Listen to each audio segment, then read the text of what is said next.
شیطان د انسان دشمن دی، د مسلمان نه یوازې شیطان د انسان دشمن دی او د شیطان دوه کاره اراده ده. د شیطان دشمنی د انسان سره پسه ده، دا د قرآن نه معلومه ده. د شیطان دی وایي چې زما لویه مرتبه دا د آدم علیه السلام په وجه ختمه شوه چې دا د انسانانو پلار. نو د شیطان بلې دشمنۍ کې دوه خبرې اراده ده. اول دا چې انتقام علي دی بدلای دشمن کوشش اولنۍ دای چې زه د خپل دشمن نه بدل وم. د شیطان اراده د نوې انسانیت ته د بدن اغستو ده. دې چا نه دی ایستلی په تمانچه. آدم علیه السلام په ده باندې ډز نه دی کړی، لیکن د هغه د وجې نه د ده مرتبه ختمه شوه. د خدای په دربار کې د ده عزت ختم شو. اول بدله انتقام داري چې نوې انسانیت د خدای بدي، چې نوې انساني بیا د خدای بدي شي. دا انتقامي بدله ده. موږ ته په دغې نوم باندې نازدې د انتقام. دویم د دې نه وروسته د انتقام ارادې نه دویمه سوا دا ده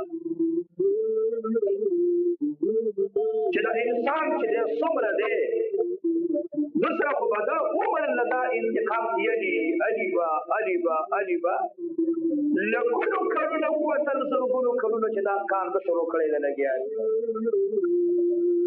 دا انتقام زموږ نه دی. د نیکه انتقام وله د بچو نه دي، دا وله د نوسو نه دي، دا وله د کړوسو نه دي. او دی وایي چې زما بېعزتي د انسان په وجه شوې ده. زه چې د خدای بدې شوی یم د انسان په وجه باندې دا ټول انسانان به د خدای بدې راولم. او دویم دا وایي چې زما عبادت وشي دنیا کې. عبادت دا معنا نه چې شیطان ته څوک سجده ولګوي، نه. عبادت دا معنا چې د خدای د خبرې په ځای شیطان وایي چې زما ومنلی شي. د خدای اورېدل د خبرې پرېږدي، زما خبره ومني. دغه دواړه خبرې نن روانې دي. انتقام یې واخلي. نن اته اربه انسانان دي، شپږ اربه انسانان کافران دي. کافر کړ دا دوه اربه پاتې دي. په دې دوه اربو کې غالبه خلک ټول بدعمله دي، خو نوم یې مسلمانان دي. غل دی، قرآنخور دی، ډاکه مار دی، حسدګر دی، کینهګر دی، قاتل دی. د زرګونو ارامېدوبونه پکې پراته دي. د زرګونو دا ټول تحریک د شیطان. امام غزالي رحمه الله کله چې احیا ولیکو، د احیا نه پسې د شیطان په خصوصي حالاتو باندې هغه لیکل کول او هغه کتاب له ده نامه مې موجوده ده. دا کتاب چاپ شوی تر اوسه پورې. امام غزالي رحمه الله وایي انسانانو خبردار شئ، زموږ او ستاسو چې کوم دشمن دی دا دشمن ظالم بوده کېږي نه، صحیح دا د تا نه جدا کېږي نه، دا تاب سے لګېدلی. لیکن د دشمن چې کله انسان دشمني یو دوه کارونه وکړه دشمنۍ کې فرق راځي. اول رشوت وله ورکړه، پیسې وله ورکوه، جایداد وله ورکړه. او دویم د هغه صفتونه شروع کړه، عاجزي ورته کوه. لیکن دا د شیطان چې کوم دشمن دی لا یقبل الرشوة، دا رشوت نه دی. که دا چاته نه وایي چې دا پټې ماله راکړه او که دې وله ورکې د پټې دا نه نو چې تا ورته دشمني ده مړی دې پکې نه دی کړی، ټول جایداد د تا نه اخلي، رشوت نه اخلي.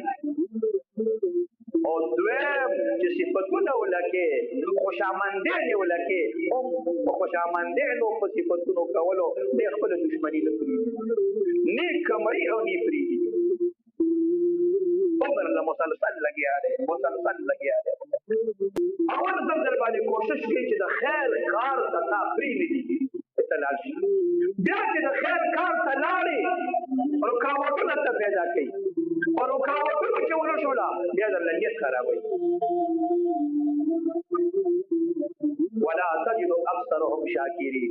دې وایي خدایه ته به د انسانان زما نه شکر ګزاره ویني، ته به ټول د ناشکر به کمستا شاکری به ویني دغه شاګرونو دغه شیطان زمونږ په علاقې خلکو ته لګېدلې موږ پسې لګېدلې ولا پام کوا جوم علم لاندې شي سبا بس خوري خبرې دا ګرانی دا ټماټر دا رسول ندي دال دا رسول ندي قرآن شریف چې ته یو علم وکي د استادانو له څوک تنخواه ورکړي